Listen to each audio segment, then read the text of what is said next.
Hello everyone, hope you enjoyed the summer. Unlike previous years, I didn't really get much of a break this time as I was editing Matt's Crown's Jewel series, starting off with season 24 and then properly getting into it with the RTD series, ending with the 2009 specials. But, speaking about the revival, today marks a very special day in the revival's history. Yes, 20 years ago to this day, it was announced to the public that after almost 14 years, Doctor Who was finally coming back with a brand new season in 2005. So, I thought, as we're celebrating the announcement, we'd take a look at the proposals to bring back the show, which lasted from 1996, the broadcast of the TV movie, until 2003 with the release of Scream the Shalka.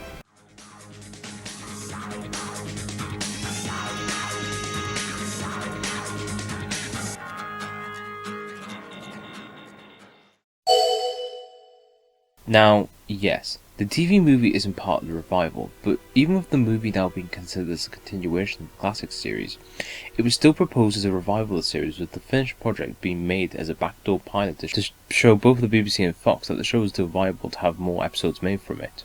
At the time of the film's release, the plans for this revival would have either been a co-produced series or a possibility of 6 more TV movies, with Paul McGann signing a 7-year contract as he signed on to play the Doctor. The only thing that came from this was a meeting with Pip and Jane Baker with producer Philip Siegel after the movie had been broadcast. And honestly, I would have been behind this. The TV movie wasn't perfect. It had some problems. This can't be how it ends.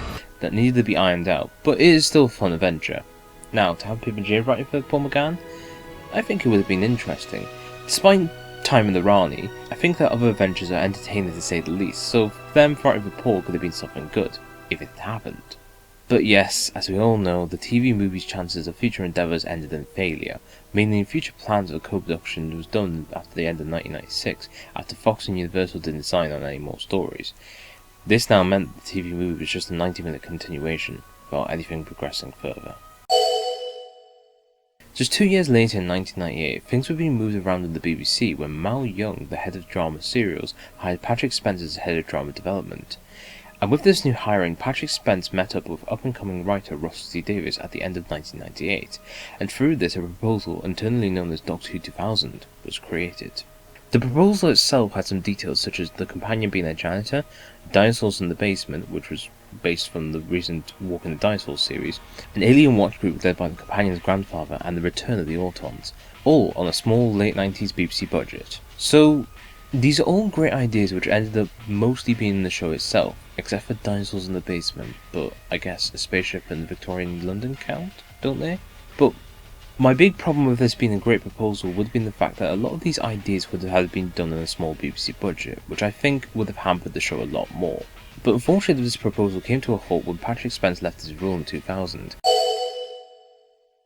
Yes, in 1999 BBC Films had started up their proposals by snatching the rights from the corporation and trying hard to make a feature film or possible franchise. This stopped Doctor Who 2000 because the BBC couldn't allow for the TV show to go forward if the rights were owned for a feature film.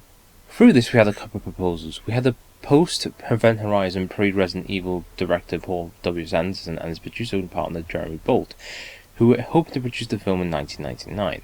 Then we also had Men in Black and Bill and Ted writer Ed Solomon try to make his own version of the feature film, with no assigned director to the project. Well, to be honest, I think Paul and Ed were maybe good enough choices for making a Doctor Who feature film. With Paul, he'd just come off Event Horizon, which I think was a solid science fiction horror, even if it does borrow certain elements from other films. So for him, Doctor Who would have been perhaps a great follow-up, hopefully without too much horror. And Ed Solomon was behind the writing of Bill and Ted, which were two, at the time, great films which really felt like an American Doctor Who reboot, and Men in Black, which the first film was a great science fiction action blockbuster that really worked. If he was in charge of a Doctor Who film, I'd totally be behind it.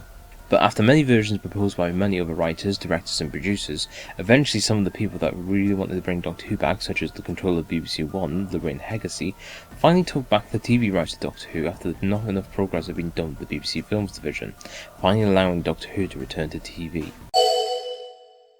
In 2001, after winning the BAFTA League of Gentlemen TV show, writer Mark Gatiss, along with writer Gareth Roberts and Clayton Hickman, decided to make a proposal for Doctor Who by writing up a pitch document for what they wanted Doctor Who to be. They even got Bernard Lodge involved, who designed the famous Tom Baker titles for the project's logo. With this proposal, we had an even older Doctor who would have been a more unreliable incarnation who would have travelled with a female student and a police officer. The show would have gone towards the 30-minute episode time slot and would have had an old English village as the companion's humble abode. This would have been put through as a series of 21 episodes with 7 stories, all having 3 episodes each. I think I liked the setup of this proposal. It felt like they were making the Doctor as a remnant of the classic era, but progressing forward the companions and the setting. It's an interesting idea, and of course I would have been down for that. However, I think the amount of parts per story should be 2 and not 3, as I feel like 3 would probably prolong the stories a bit too much, so I hope if this proposal would have gone through, that element would have been fixed or changed. This proposal ended up not going anywhere, but all 3 writers ended up working on the new series, whether it be starting in Series 1 with Mark Gatiss, Series 3, Gareth Roberts, or even getting involved with the spin-offs, Clayton Hickman.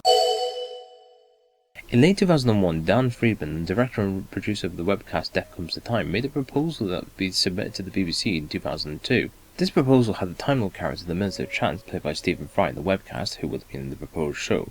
This was designed as a programme to join the cult programme in the BBC Two, which would have followed up their acquisition of the American show Buffy the Vampire Slayer, which this show would have followed in style and tone. Well, as a Buffy fan, I think I would have been okay with this change of Doctor Who going in more towards the style of Buffy itself had delivered in. The new series itself decided to base itself on Buffy. My only worry for this proposal would have been the Minister of Chance itself, as he's not a well-known character, and despite the fact of casting of Stephen Fry, I don't think it would have worked well unless he would have been a proper Doctor. Anyways, at the end of 2002, the project itself ran out of steam, and through this Dan was able to keep the character and the idea itself, and 8 years later it would come true, as an audio series between 2010 and 2013 with Julian Wadham as the Minister, and a short film in 2014 with Paul McGann taking up the mantle. During 2002, Matthew Graham, who at that point had created The Last Train, went to the BBC to propose his take on the rival Doctor Who, and unfortunately I couldn't find anything on this proposal apart from the fact that it was done in 2002. Despite the fact that nothing has surfaced from this proposal, I can still say that it would have been a good version of Doctor Who by itself. I do like a lot of Matthew's work, such as Life on Mars and Ashes to Ashes, so I think if he'd been focused on a Doctor Who revival like he did on those shows, I think we would have had an entertaining show on our hands. Matthew's version of the show would end up fading out of his existence after his discussions in 2002, but through this he was able to focus more on writing for other BBC shows such as Spooks and Hustle, and of course by 2005, whilst the true show was getting revived, he was working on Life on Mars and eventually getting his spotlight with the episode Fear Her. At the end of 2002, BBCi, which is the current name of the online branch of the BBC, proposed to do an animated project which would kickstart a revival. It was going to be 3 stories with 4 parts, making up 12 episodes of Brand New Doctor at the helm. And just this once, I'm going to stop here because, well, I want to save this section for a future video. So keep your eyes on that because, trust me, you'll definitely know my thoughts then. So, there you go.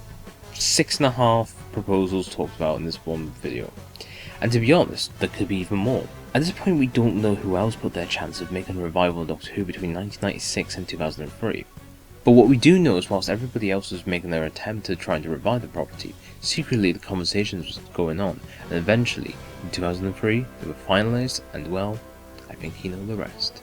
And as always, I'll be seeing you, my friends.